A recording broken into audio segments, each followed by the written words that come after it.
这个男孩正趴在桌子上睡觉，一支笔芯一点一点向他靠近，而男孩却浑然不觉。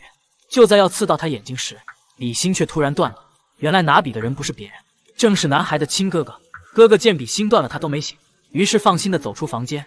就在这时，睡着的弟弟却突然睁开眼，原来他是装睡。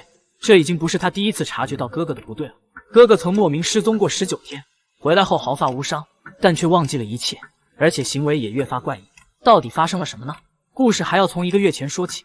男孩名叫珍惜，刚和家人搬到新家，家里人都因为搬家高高兴兴，而他却感到一丝诡异，因为这个新家让他感到莫名的熟悉。家里还有一个上锁的房间，哥哥对他3令5申，让他一定不要进去。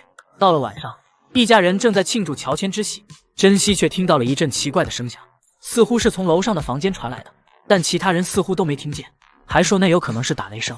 可到了睡觉时，珍